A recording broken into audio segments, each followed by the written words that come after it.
አለ። ግን ምን አለ ሁለቱም ስርዓት ነው የሚደረገው። አመቺሳም ወስዶ ይሰጣሉ። የቤተሰብ እንትና አለ ገብተዋል። እዚህ ጋር ደግሞ ቤተክርስቲያን መሄድም ደግሞ አለ። በጣም ይገርማል። አመቺሳም ወስዶ ሰጥተውሻል? አዎ አመቺሳም መጀመሪያ ሰጥተዋል። ከዛም በኋላ ስታመም ላንተ ነው የምሰጠው ብሎ ገብርኤል አካባቢያችን ላይ የለም ገጠር ቤተክርስቲያን ወስዶ ገብርኤል ነው ክርስትና ያስነሳኝ ማለት ነው። የሆነ በቃ ራስ ማጥፋት ምናምን ነገር አለ። ኦኬ የት ደብረ ዘይት አካባቢ እኮ የት ምኑ ጋር? ቢሾፍቱ አካባቢ ራሱ ሙሉ ቢሾፍቱ ነው። ወደ እኔ ደርሱና እኔን ጠልፈው ይጥሉኛል። ከዛ መሀል መንገድ ላይ ወደኩኝ። መኪናው በላይ ላይ ሄደ ማለት ነው። እና የሆነ ልብሴን የሆነ ብረቱ ብቻ ልብሴን ይዞታል ይመስለኛል። የሆነ ረጅም ተንሸራትቼ ነው ሰው ጮሆ ምናምን ቆመ አወጡኝ። እና ሆዴ አካባቢ በጣም በቀደም ዓርብ ዕለት ደውዬልህ ነበረ መዝሙር ብቻ የሆነ ገጠመኝ ጨርሰ መዝሙር ያላችሁ ስትልና ኦኬ ያለሁበት አካባቢ እዚህ ቢሾፍቱ አካባቢ ነው። እሺ እና አካባቢው ይሄ አምልኮ በጣም ያለበት አካባቢ ነውና እንደዚህ የሆነ ሰዓት ልጆች ባህር ይገባሉ። የሆነ በቃ ራስ ማጥፋት ምናምን ነገር አለ። ኦኬ የት ደብረ ዘይት አካባቢ። እሺ እኮ የት ምኑ ጋር? ቢሾፍቱ አካባቢ ራሱ ሙሉ ቢሾፍቱ ነው እንዴ? እሺ ኦኬ ለምን ባህሩ አምልኮ አለ፣ በጣም አምልኮ አለ። እሺ እና አሁን በጣም የተረዳሁት ያንተን ትምህርት ከሰማው በኋላ ነውና አንድ እህቴም የዛሬ ዓመት ቢሾፍቱ ሆራ ሐይቅ መሰለኝ አይደል? እዛ ጋር ያለው ሆራ ሐይቅ ዛፎቹ ጋር ታንቆ ሞቶ ነው እንደሚያለችኝ እዛው ወንዙ ዳር ላይ ማለት ነው። እኔ ደግሞ ምልክ ራሱ ቢሾፍቱ የሚባል ደግሞ ለብቻ አለ። ኦኬ ባህሩ ራሱ እሺ ሆራ ለብቻ ነው፣ ቢሾፍቱ ደግሞ ለብቻ ነው።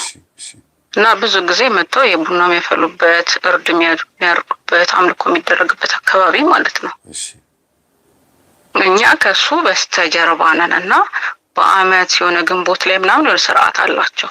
እና እኔ የ6 ዓመት ልጅ ሆኜ ነው አሁን ገጠመኝን የምነግርህ። ያንተን ትምህርት ስሰማ ነው በጣም ማስተዋል የጀመርኩት ማለት ነው።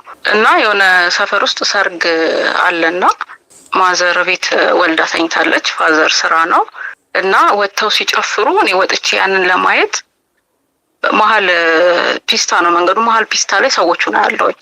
እና መንገድ ላይ እየጨፈሩ መኪናውን አላሳልፍ ይሉታል፣ የሙሽራውን ማለት ነው። እና እነሱን በቃ እንዲበተኑ የሆነ እየነዳ እያለ ወደ እኔ ደርሱና እኔን ጠልፈው ይጥሉኛል። ከዛ መሀል መንገድ ላይ ወደኩኝ። መኪናው በላይ ላይ ሄደ ማለት ነው። እና የሆነ ልብሴን የሆነ ብረቱ ብቻ ልብሴን ይዞታል ይመስለኛል። የሆነ ረጅም ተንሸራትቼ ነው ሰው ጮሆ ምናምን ቆመ አወጡኝ። እና ሆዴ አካባቢ በጣም ተጋግጫለሁኝ፣ ደንግጫለሁ። ከቤትም ያው ተደብቄ በመውጣቴ ከዛ ቤት መጣሁ። ለማንም ሳልናገር ያው የሰፈር ሰው ያውቃል። ቤት መጣሁኝ። ደንግጧል ሁሉም። ቁስሌን ምናምን የደማሁትን በጨርቅ እንትን ብለው ቤት ገባሁኝ። ከዛ ማታ ላይ ቀኑ መድኃኒዓለም ነበረ። ከዛ ማታ ላይ ፋዘር ከስራ መጥቶ ቤት ቁጭ ብለን እንቁላል አምጡ ብለው ቤት አንኳኩ ማለት ነው። ማታ 3 ሰዓት አካባቢ ላይ ከዛ ለምንድን ነው ሲባል እንደዚህ ወድቃ ነበረ እና እንቁላል እዛ ቦታ መፍረጥ አለበት ተባለ። አመጡት ጉዳዩን። እንደ በቀደምን አንዲት ልጅ አይተሻል ጠፋች ተብላ ስትገኝ እንዴት እንቁላል ምናምን ማነው ዶሮ ጫጩት አርደውበት እንዴት እንዳሏት ልክ አላየሽም? ከዛን እሱን አላየሁትም። ቆይማ እንዴ አየር ላይ ሁኝ ላሳያቸው። ይሁት የቤተሰቦች ይቺ ልጅ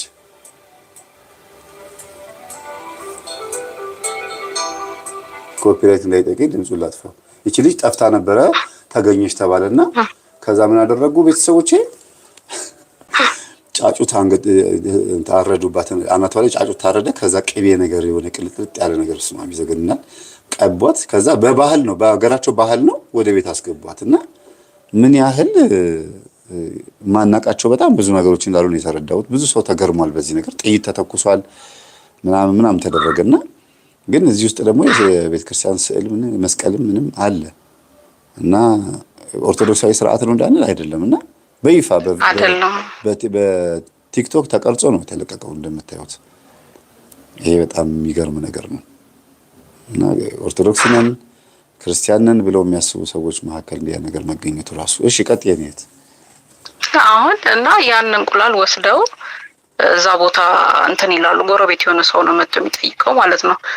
ከዛን ምንድነው መጀመሪያ እንቁላል ፈልገን ነው ብለው ነው የመጡት።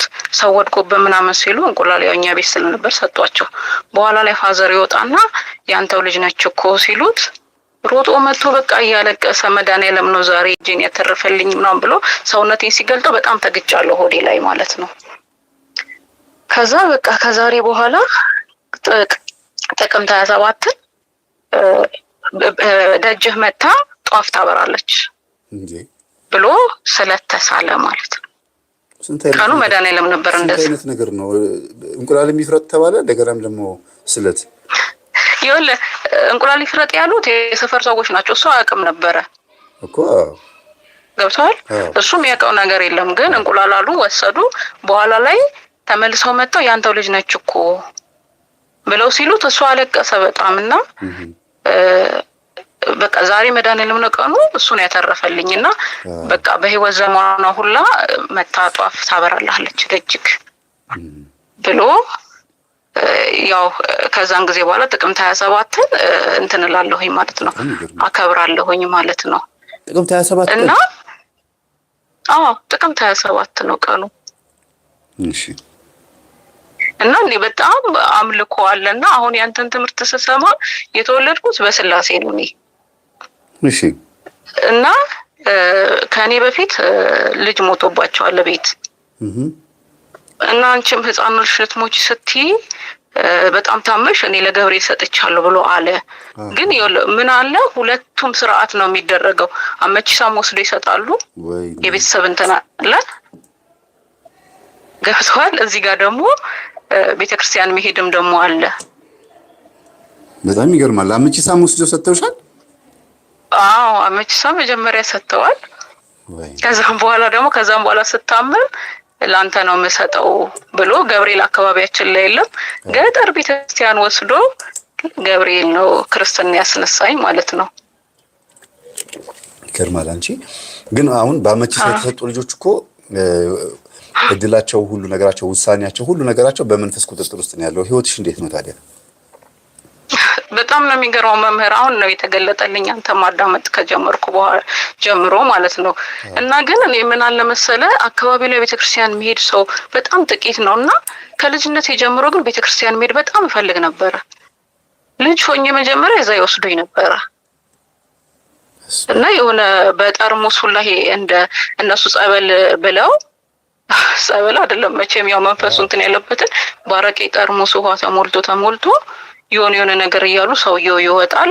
ጥላ ምናምን ይዘውለት ልጆች ተሰብስበው ጎንበስ ብለው ጭንቅላታቸው ላይ ያ ውሃ በጠርሙስ የተደረገው የሆነ ነገር እያለ እንትን ይላል ጭንቅላታችን ላይ ማለት ነው። እሺ። ከዛ እኔ ግን ከ7 አመት በኋላ ቤተክርስቲያን መሄድ ጀመርኩኝና መቃወም ጀመርኩ። በቃ ያንን ነገር በቃ ይሄ ልክ አይደለም እላለሁኝ። ይገርማል። እና ልክ አግብተሻል? በቀደም እኮ የተወሰነ አውርቼክ ነበረ። የ10 አመት ልጅ አለኝ ከፈታሁ። አይ መዝሙር ዘምሬል ዛሬ መዝሙር ብቻ ነው ብለኸኝ ሃይ በይኝ እንደዋወላለን ምናምን ብለኸኝ ነበር። ብዙ ማውራት ነገር አለ ብዬሽ ዛሬ ምስክርነቱን ልነግርህ ነው። በጣም ብዙ ነገር ብቻ አለና በህይወቴ ሁላ ሲከተለኝ ምን ያክል ብዙ ጥፋት ሲጠፋ እንደነበር አሁን ነው የተረዳሁት እንትን ትምህርት ስሰማ ነው የምልህ። እኔ ደግሞ ጥያቄ ማቅረብ የፈለኩት ባለሽ ሰዓት እንድንጠቀም እኔም 3 ደቂቃ ልጨምርልሽና እኔም የራሴን ነገር ሳወራ ሰዓትሽን ስለወሰድኩብሽ እሱን ላካክስ ብዬ ነው።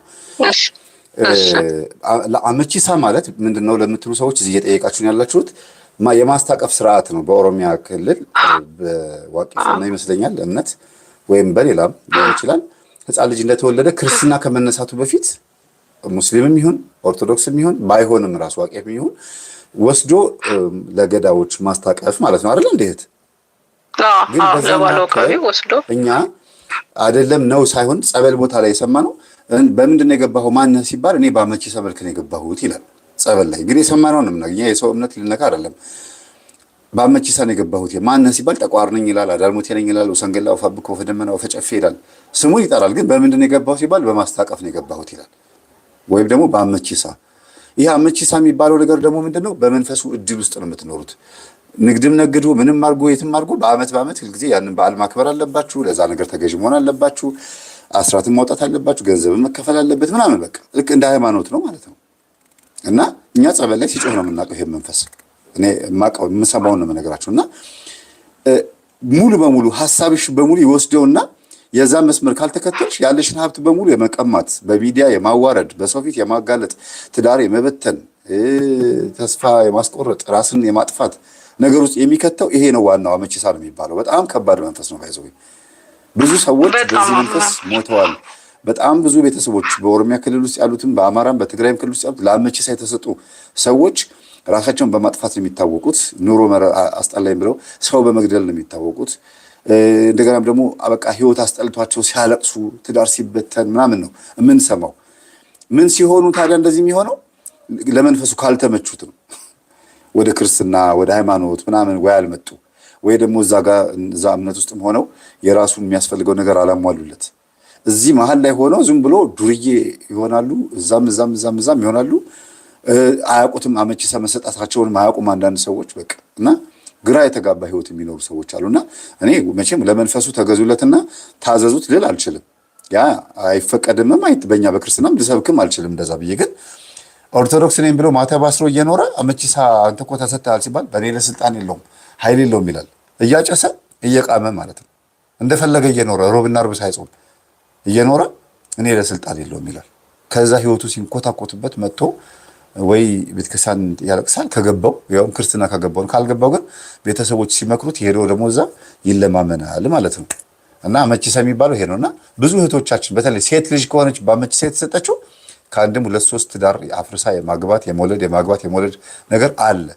ለምን ሲባል የኔ ናት ብሎ ስለሚያስብ በጣም ብዙ በተደጋጋሚ ያው ልጅ ወልዳ ተጨቁና ተረግጣ እንድትኖር ምናምን ነው የሚፈልገው። በአትሌት ደረጃ እንኳን አትሌት ሆና አንዲት ልጅ አውቃታለሁ። በጣም ታዋቂ አትሌት ናት። አመቺሳ ተሰጥታ ነበረ። እንደ አትሌትነቷ ግን ከአትሌቶች እኩል ገንዘብ ብታገኝ ሀብት ቢኖራትም ግን አመቺሳ ስለሆነች ብቻ በጣም ተጫወተባት። ገንዘቧ ተንኮታኮተ። ይበሏታል፣ ዙሪያዋን ከበዋታል፣ ይቦጠቦጣታል። በህልሟ ታያለች እና ግን ይነግራታል። በማን በሰው እያደረ እየመጣ መልእክት ተልኮልሻል ነይ ሰው ይሏታል። እሷ ደግሞ አልፈልግም ብላ ትቆርባለች። ቤተክርስቲያን ሄዳ ትቆርባለች። ይውሰደው ሮጭ ያለ ገንዘቡን ያገኘው ታው በቃ ይሄድ ሮጦ ይሄድ ገንዘቡ ከፈለገ እኔ ክርስቶስ ነኝ ትላለች። አሁን መጨረሻ ላይ በደንብ አስረግጣ ስትነግረው መንፈሱን ትቷት አሁን ስጋዋ ላይ እንትን በሽታ የለም፣ ትዳሯ ላይ ውከት የለም፣ ሰላም ነች። ግን ገንዘቧን በሙሉ ላጥ አድርጎ በልቷታል። ለምን የኔ ነው የሚላት። በፊት ግን ስትሮጥ የሚገርማችሁ አያቷና ይመስለኛል አጎቷ መሰለኝ የእናቷ ወንድም እና አያቷ የአባቷ አባትና የእናቷ ወንድም ሁለቱ ጸልየንልሻል፣ ዱዓ ተደርጎልሻል፣ ሂጂ ሩጭ ይሏታል። እሷ ደግሞ እንደሆነ አይገባትም፣ ትሮጣለች፣ ታሸንፋለች፣ ደስ ይላታል። በቃ የሆነ ፓወር ነገር እንደምታገኝ አድርጋ ነው የምታስበው። እና በኋላ ነው ክርስትና እየገባት ጊዜ ስታገኝ ስትሰግድ ስትጸልይ ምናምን እየገባት ስትመጣ አይ እኔ በገንዘብ ውስጥ ሆኜ እግዚአብሔርን ከማጣ ድሃ ሆኜ እግዚአብሔርን ባገኘው ይሻለኛል ብላ እልም ብሎ ይጥፋ ከፈለገ ብላ አሁን በድህነት ውስጥ ድህነት ስላችሁ በጣም የተንኮታኮተ አይደለም። በደህና ጊዜ የሆነ ነገር ከፍታለች። እሱ በዛ ገቢ ነው የምትተዳደረው። ግን አካውንት ላይ ምናምን ይሄ ኤክስፔክት የምታደርጉት ገንዘብ የለም። በግምት ልንገራችሁ ወደ 60-70 ሚሊዮን ብር ምናምን ዜሮ ገብቷል በመንፈሱ ምክንያት። የት እንደገባ ማይታወቅ በብዙ አይነት ነገር ተንኮታኩታለች። በብዙ አይነት ነገር አሁን እጇ ላይ ይሄ ነው ተብሎ የሚባል ባይጠራም ግን በጣም ከባድ ነውና እኔ ራሴ መጥቼ ምስክርነት እሰጣለሁ ስላለች ነው አሁን እኔም ራሴ እንትን ማለው እንጂ ያው ታዋቂ ሰዎች ብዙ ጊዜ ምስክርነት ሲሰጡ ይራገባል። ለዛ ነውና እህቴ ከዚህ አንፃር ህይወትሽ ምን ይመስላል ለማለት ፈልጌ ነው። እሺ አዎ መምህር በጣም መስቀልቅል ያለ ነገር ነው እንዳልከው። አሁን ያለሁበት ቦታ ባለሙያ ነኝ፣ ጤና ባለሙያ ነና በህይወቴ ሁላ እየተከተለኝ ጥፋት ሲያጠፋ ነበር ብዬ ነው በቃ ማስበውና እንዳልከው ተስፋ ማስቆረጥ፣ ባለ ነገር አለመርካት፣ ንብረቶች እጅ ላይ እንዳይቆዩ ማድረግ በጣም ነው የምታገለው። ማለት እኔ እንዳልኩ ከልጅነቴ ጀምሮ ሰንበት ትምህርት ገባሁኝ። በሰዓቱ የ9 ዓመት ልጅ ሆኜ ነው ሰንበት ትምህርት ቤት መሄድ የጀመርኩትና በጣም መቃወም ጀመርኩ። በቃ ሲሄዱ ማትሄዱ ላለሁኝ። ከዛን ደግሞ ከዚሁ ጋር ተያይዞ ደግሞ የኢየሱስ ክርስቶስ ምስክርነት በዛው ልንገርክ እና ይሄን እንደምትለው ተራ ይሄ ሰፈር ውስጥ ያለ ምናምን ባለው ቃቢ አይደለም ሲያመልኩ የነበሩት ማለት ነው። በጣም የትልልቅ ቦታ ብለው ሌሎቹ ሁላ የሆነ ሰው ሲጣላ ለማስታረቅ ምናምን ብለው የሪፈር አይነት የሚሉት ቦታ ትልልቅ ቦታዎች ላይ ነው እና ወደ ፉሪ ወደ ሰበት አካባቢ ተቋላ ወደዛ አካባቢ ደግሞ አጎቶች አሉኝ። እና ሰበታ ከተማ አንድ አጎት አለኝ፣ ገጠር ደግሞ ሌላ አጎት አለኝ። እና ክረምት ላይ 16 ኪዳነ ምህረት አካባቢ ነውና እየጾምኩኝ ማርያም ቅድስት ማርያም ቤተክርስቲያን ገዳም አለች እና እዛ እመላለሳለሁኝና እንትን ለቅዳሴ ማለት ነው። ከዛ ከአንድ ሳምንት በኋላ ገጠር ያሉት ጋር ሊሄድ ብዬ ወደ ገጠር ሄድኩኝና ሲጀመር ቤተክርስቲያንም ኦርቶዶክስም እምነትም አይታወቅም እዛ ገጠር ውስጥ ማለት ነው። እና ግን ለቤተሰብ እዛ ሄጄ እንደዚህ ጥሩ አይደለም ይሄን አታምልኩ ስል በጣም ነው የሚፈሩት። ሁሉም ወጣቱም ቤተሰቦቻችን በጣም ይፈራሉ። ይሄ ከአያት ከቅድሚያት የመጣ ነውና አንቺ እንደዚህ ብለሽ አትናገሪ፣ አትመኘው፣ በቃ ግን አትናገሪ ይሉኛል። ለምን እንደዛ ትላላችሁ እላለሁኝ። ከዛ እዛ ገጠር ሄጄ 4-5 ገልማ አለ ቤት ውስጥ ማለት ነው። አጎቴ ቤት ማለት ነው። አንድ ቤት ውስጥ 5 ገልማ? አዎ እንደዛ አለ። በየቀኑ የተለያየ ቦታ ገብቶ በየቀኑ የተለያየ ቀን ቡና ይፈላል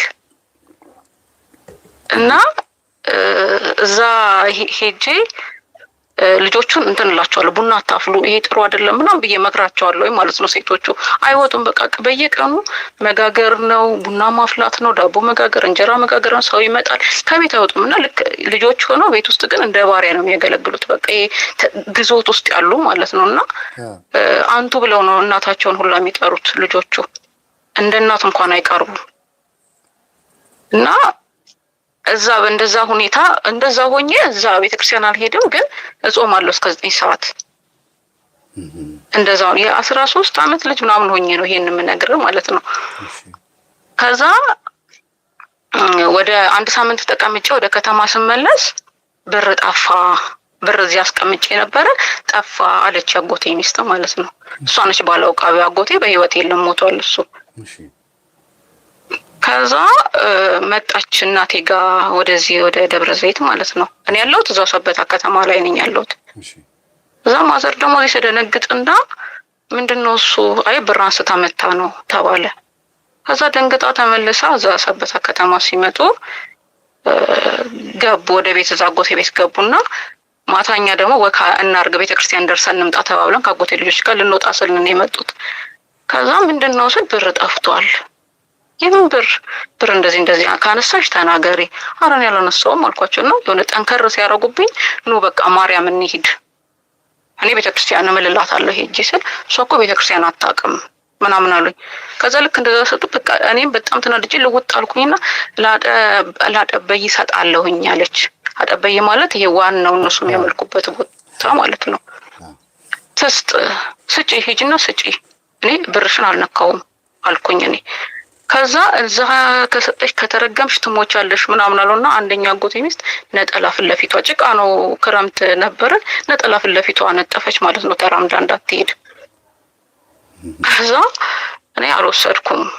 ከዛ እዛው ሰፈር ውስጥ ሌላ ባለው ቃቢ ሴትዮ አሉ፣ እዛው ወሰዱ። ከዛም እዛ ተናገሪ በቃ የሰው ብር ቢበሉት ነቀርሳ ቢለብሱበት እከክ ነው፣ እውነቱን ተናገሪ አሉኝ። እኔ እኮ እውነቱን ነው ለክሬ ነው መሰክረው፣ ታውቁ አይናገሩም። እውነቱን የተናገርኩት የራሴንም ጠይቅ ያለሁኝ ጭራሽ ልጆቹን ቤት ውስጥ እያስተባበረች ቡና እንዳታፈሉ እያለች ቤቴ ውስጥ እሷ በጫማዋ ገልማ ውስጥ በጫማ እየገባች እሬቻ ሳትይዝ እየመጣች ምናምን ብሎ ተናገራሉ መንፈሱ። እኔ አልሰማሁትም፣ እነሱ ናቸው የሚነግሩኝ። እና ልጆቹን እያስተባበረችብኝ ቤቴ ተቀምጣ ምናምን ነገር ብሎ ተናገራሉ። ከዛ ጠይቀን እሷ ነች የወሰደችው አሉኝ ይላሉ። ወይ ደግሞ ሌላ ቦታ ወሰዷትም ይላሉ እንትኑን ማለት። ከዛ እዛ ከተማ ያለችው ሴትዮ መናገር አልቻለችም። በቃ እዛ ላይ ወሰዷት ተባለና ዋናው ቦታ ማለት ነው። ከዛ መምህር ማንም ያመነኝ የለም ባይገርምህ፣ ማንም ማለት ነው። በቃ ከቤተሰብ ጭምር ትላለህ ሁሉም ሰው በቃ እሱን አምኖ እኔ ውሸታም ሆኛለሁኝ። በዛን እድሜ ግን በቃ የነበረኝ ነገር በጣም በቃ ተስፋዬም አንተነ፣ ክብሬ፣ ሞገሴ፣ ግርማዬ፣ ክርስቶስ በቃ አባቴ በቃ ውስጤ ሁሌ ክርስቶስ በቃ ውስጤ አለ እና ያለህኝ አንተ ነህ። በቃ የትም ቦታ ስሄድ እየተራመድኩኝ የሆነ ውስጤ ሌላ ሰው የሚያወራ አይነት ነገር ይመስለኛል ማለት ነው። እንግዲህ አሁን ስረዳ መንፈሱም ሊሆን ይችላል። 2-3 ውስጥ የሚያወራ አይነት ይመስለኛል። ግን ምን እላለሁኝ ሁሌ ክርስቶስ አባቴ በቃ ለኔ በላይ ሞትከው፣ ለኔ በላይ ተሰቀልከው። በቃ በጣም ነው እሱ የእሱን ስም ጠራው ማለት ነው በሰዓቱ። እና በቃ ምንም ሁሉም ቢተወኝ ቢጠላኝም ማለት ጽናት ይሆነኛል ጌታ መድኃኒዓለም የሚለው መዝሙር እንደውም በቀደም ራሱ ይሄንን ነበር የዘመርኩልህ። በቃ ይሄንን ነው የምለው። በቃ ማንም ቢተወኝ በቃ እሱ ከኔ ጋር የዓለም ሕዝብ እንዳለ ቢተወኝ እላለሁኝ። ከዛ ዋናው ቦታ በጣም ብዙ ፕሮሰስ አለው ሰዓት እንዳልገልብህ ዋናው ቦታ በሌላ ቀን ዋናው ቦታ ወሰዱኝ ማለት ነው። ከዛ ዋናው ቦታ ሲወስዱኝ አጋጣሚ ደግሞ እኔ ወራዊ ግዴታ ላይ ነበርኩና ማታ ሲያመኝ ነው ያንን ያወቁት እነሱ። እንደዚህ ሆና መግባት የለባትም ብለው ደጅ አደረጉኝ ማለት ነው። ይሄንንም ክብር ፈለገሽ። ከዛ ደጅ ቁጭ ብዬ ሰውየው እንተ ቤት ደርሶ ምናምን ይመጣል። ባይገርም እንደ ቤተ ክርስቲያን ነው አሰራራቸው ራሱ። ሰው ብዛቱን ምናምን ተው የሚመጣውን። ከዛ ቀና ብዬ ሰውየው ሲመጣ ሳየው አይታይም ጎንበስ ላይ ያሉኝ። የኔ ጌታ የኔ ክርስቶስ እኮ የደቀ መዛሙርቱን እግር ጎንበስ ብሎ አጥቧል። እሱ እኮ ፈራሽ ነው። በቃ እኔ በሰዓቱ የነበረኝ ጽናቱ ላይ ይገርመኛል። በቃ እሱ እኮ ፈራሽ ነው። ለምንድነው አየዋለሁ፣ እስኪ የሚሆነውን አያለሁኝ፣ እስኪ ይኸው አየዋለሁ ብዬ ፊት ለፊት ቆሜ አያለሁኝ ማለት ነው። በቃ ልትሞት ነው ልትከጸፍ ነው ብለው በቃ እነሱ በጣም ፈርተዋል፣ ቤተሰብ ማለት ነው። ከዛ እነሱ ውስጥ ገቡ እና ምን ይላል መሰለ በቃ እውነት ነው የሚናገረው አትፍሪ ምናምን ይሉኛል ደጅ ያሉ ሰዎች ማለት ነው። እኔ አልፈራም፣ እውነትም ተናገረ አልተናገረ አልፈራም፣ እኔ ራሴን አውቃለሁኝ ብያልኩኝና ገቡ። ቆይተው ሲመጡ እኔ ሳቅ እንደማለት አልኩኝና ምን አለ ምናምን ነገር ስል እናቴና ያጎቴ ሚስት ነበሩ። ሁለቱም አኮረፉኝና ዝም አሉ። ከዚያ ነው ትልቅ እናት ነበሩ። ሮጡ መጡና እግሬ ላይ ወድቀው ልጅ አበባ ያትቀጠፊብኝ፣ አበባ ያትቀጠፊ፣ በቃ ወሰድኩ ብለሽ ተናገሪ። ወሰድኩ እኔ ያልወሰድኩት አልልም አልኳቸው፣ አልልም። ከዛ በቃ እንደዚህ ወስደልሽ ተባልና ተመለስን ማለት ነው። ሴትዮዋ አረገመች። እዛ ተመለስን ወደ ቤት ወደ ከተማ እየተመለስን እያለ ሁለቱም ዝም ብለውኛልና የአንቺ ያድነኛል የምትይው ታቦት አያድንሽም አለችኝ ማለት ነው ያጎቴ ሚስት። እንዴ የኔ ክርስቶስ በሞትም በክርስቶስ ነኝ በኖርም በክርስቶስ ነኝ፣ እኔ ችግር የለውም ልሙት ዛሬ አልኳቸው። ከዛ እንደዚህ እየሄድን ምን ይሉኛል አባቷም በልጅነቱ እዚህ መጥቶ ክዶኛል፣ እሷም ካደችኝ። ኦኬ በዚህ ተማርጎ ሊያምረክ ይፈልጋል ማለት ነው። አየሽ? አዎ አየክ። አንቺ ጋርና አባትሽ ጋር እምነት ተገኘ። እምነት ስለተገኘ እሱን ማስጣል ነው የፈለገው። አዎ ገብቶሃል። ከዛ ልክ እንደዛ ብሎ ሲናገር እንደዛ ሲሉኝ ማለት ነው ታሪኩን አቅ ነበር። እሱም ሌላ ታሪክ ነውና በውሸት ነው እሱን በልጅነቱ ወስደውና ሰውየው ባለውቀው ሞቷል። እሱ በነበረ አባቴ በነበረ ሰዓት የነበረው ማለት ነው። አሁን ያለው ልጁ ላይ ነው መንፈሱ ያረፈው። አይገርምም? ግን አሁን መንፈሱ ልጁ ላይ ሆኖ ልጁ ላይ ሆኖ ነው አስበው። አባቷም ልጅ ሆኖ መጥቶ እዚህ ክዶኛል። ይገርማል። የሚገርመው ነገር አባትሽ ለመንፈሱ መንበርከክ አለመፈለጋቸው ከዛ ደግሞ ወደ አንቺ ደግሞ እንደገና አሁንም እንድትንበረከክ ለማድረግ በልጅ በኩል ደግሞ መምጣቱ ራሱ አይገርምም? የዛን ሰዓት ያ ውሸት ነበር በሰዓቱ። እኔ እሱን ታሪክ አውቃለሁ፣ ውሸት ነው ተብሎ ሰምቻለሁ። አሁን ደግሞ መልሶ እኔን ከዛን መምህር አባቴ በህይወት የለም በሰዓቱ የ9 ዓመት ልጅ ሆኜ ነው ያለፈው። አሚን። ከዛ በቃ እንዴት እንደሆንኩኝ አላቅም፣ ራሴን ሳትኩ ማለት ነው። እስኪ አምላክ ነኝ ብሎ ካለ እናንተ ካመናችሁ አልኳቸው፣ ዛሬ ከአፈር ውስጥ ማውጣት ይችላል አባቴ፣ እስኪ ያውጣው አልኳቸው። በቃ ወደኩኝ ጭቃ ላይ ማለት ነው። ደነገጡ። በቃ እነሱ አሁን የሚያስቡት ራሷን ሳተች፣ በቃ ከእርግማኑ ጋር ነው አሁን የሚያያይዙት። ከዛን ግን በቃ ብዙ ነገሮች ተበለሻሹ። ከዛን ክረምቱ አልፎ ከ3 ከ4 ወር በኋላ ያ ጠፋ ያሉት ነገር ተገኘ። አገኘ ነው አሉ እዛው ራሳቸው ማለት ነው። እሺ ጠፋ ብለው ይሄን ሁላ ፕሮሰስ የወሰዱኝ እዛ የወሰዱኝ እኔን ለእርግማን ያበቁኝ ምናምን ያብር ጠፋ ብለው አይደለም አውቀው እኮ እኔ ግን በቃ እውነት ሲጀመር መንፈሱ ለማንበርከክ ነው። እና ሁሌ እነሱ ስላቸው ቤት ውስጥ አንቺ አትዳፈሪ አትናገሪ ይሉኝ ነበር። በቃ በጣም እየተዳፈርሽ ነው፣ አትናገሪ አትመኘው፣ ግን ዝም በይ ይሉኝ ነበር። እናንተን ግን እግዚአብሔር ምክንያት አድርጎ ያስተምራቸዋል፣ ሁሉንም ያስተምራል እላለሁኝ። እና እሷ እንደዛ ብር ወሰደች አለች ሲባል ለበጎ ነው፣ እግዚአብሔር እሷንም ሊያስተምር ይሆናል። እኔ አልቀየማትም እላቸው ነበረ። እንዴት እንደዛ ታያለሽ ይሉኛል። በቃ እግዚአብሔር ምክንያት አለው፣ የኔ ጌታ ክርስቶስ አምላኬ ምክንያት አለው እያልኩኝ ከዛ ምን አድርጌ ነበር መሰለ ሚካኤል፣ እኔ እየተማጸንኩ የነበረው በሰዓቱ በኢየሱስ ክርስቶስ ነው። በቃ እውነት ያወጣልኛል ክርስቶስ እያልኩኝ ማለት ነውና ሚካኤል ቤተክርስቲያን እዛው ዓለም ገና አካባቢ ያለና ማታ ላይ ወክ ስናደርግ ሚካኤል ገብቼ አንተ እውነት ከወጣልኝ እውነቱ ጥላ አስገባለሁኝ ብዬ ነው የመጣሁት ማለት ነው። ከዛን ያው ከ3 ከ4 ወር በኋላ ያ እንደዛ ቤቱን ገለባብጠን ፈልገናል ምናምን ያሉት እኔ የምለው ይኸውልህ መንፈሱ ለማንበርከክን ብቻ ሳይሆን እግዚአብሔር በቤታችን ውስጥ ያለውን ወጣቶቹን ይሄ 2 ልብ ይሆናል አይደለ እነሱን ወደ አንድ መንገድ ለመውሰድ በቃ ክርስቶስ ያደረገው ምክንያት ነው ብዬ ነው ማስበው። እና ያ ነገር ተገኘ እልካለሁኝ። እግዚአብሔር ይመስገን። በቃ እንግዲህ እነሱ ዋና ቦታ ብለው የሚሉት ማለት ነው። በቃ ብታየው እኮ መምህር የወፍ ቋንቋ የሚናገሩ ሰዎች አሉበት። ይሄ እሬቻ ቀን የመስቀል ቀን በቃ የሚመጣው ሰው ይሄ እጣን ምናምኑ ይሄ የሚያጓራው ሰው ብዛቱ በቃ በጣም ተአምር ነው የሚሆንበት። እና የተለየ ቦታ ነው። እዛ ዋናው ቦታ ወስደው ተፋለመ በቃ ከኔ ጋራ እንግዲህ የምትሆነው አያታለሁ እስኪል ድረስ ማለት ነው። እኔ ደግሞ የያዝኩትን ያለ መድኃኒት ክርስቶስን ነው እያልኩኝ ግን በጣም ብዙ ፈተና ነበር። አሁን ወደ ኋላ ሳስበው ያንተን ትምህርት ስማር ለካ በህይወቴ እየተፈታተነኝ ያለው እኔ በቃ ከተቃወምኩት ካልፈለኩት እኔ ጋር የለም ብዬ ነበር ማስበው። ለካ የቡዳ መንፈስም አለ ማለት ነው። ቦታ ላይ የቡዳ መንፈስም አለ ማለት ነው። በጣም አለ መምህር በጣም ምክንያቱም የወፍ ቋንቋ የሚናገሩት ብዙ ጊዜ እንደዚህ አይነት ነገር ውስጥ ያሉ ሰዎች ናቸው።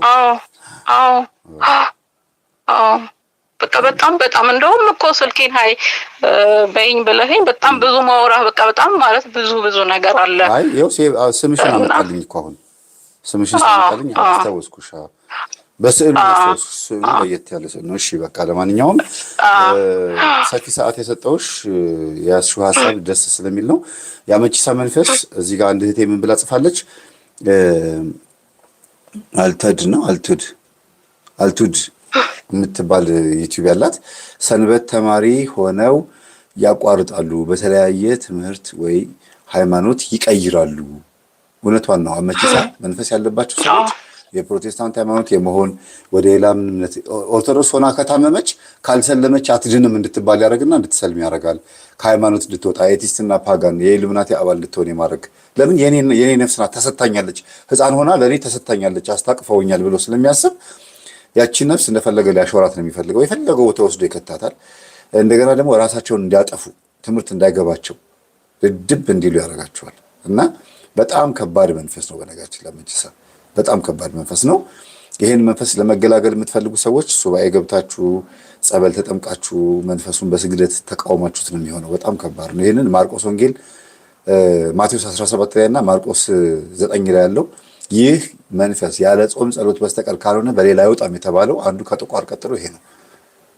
እና ተጠንቀቁት። እናመሰግናለን እህታችን። መድኃኒዓለም ላንቺ ስለደረሰ እንኳንም በዕለተ ቀኑ ፈወሰሽ፣ እንኳንም ማረሽ። ዛሬ ለመመስከር ያወጣሽ መድኃኒዓለም ስሙ የተመሰገነ። አሜን። መምህር ያመሰግናለሁ።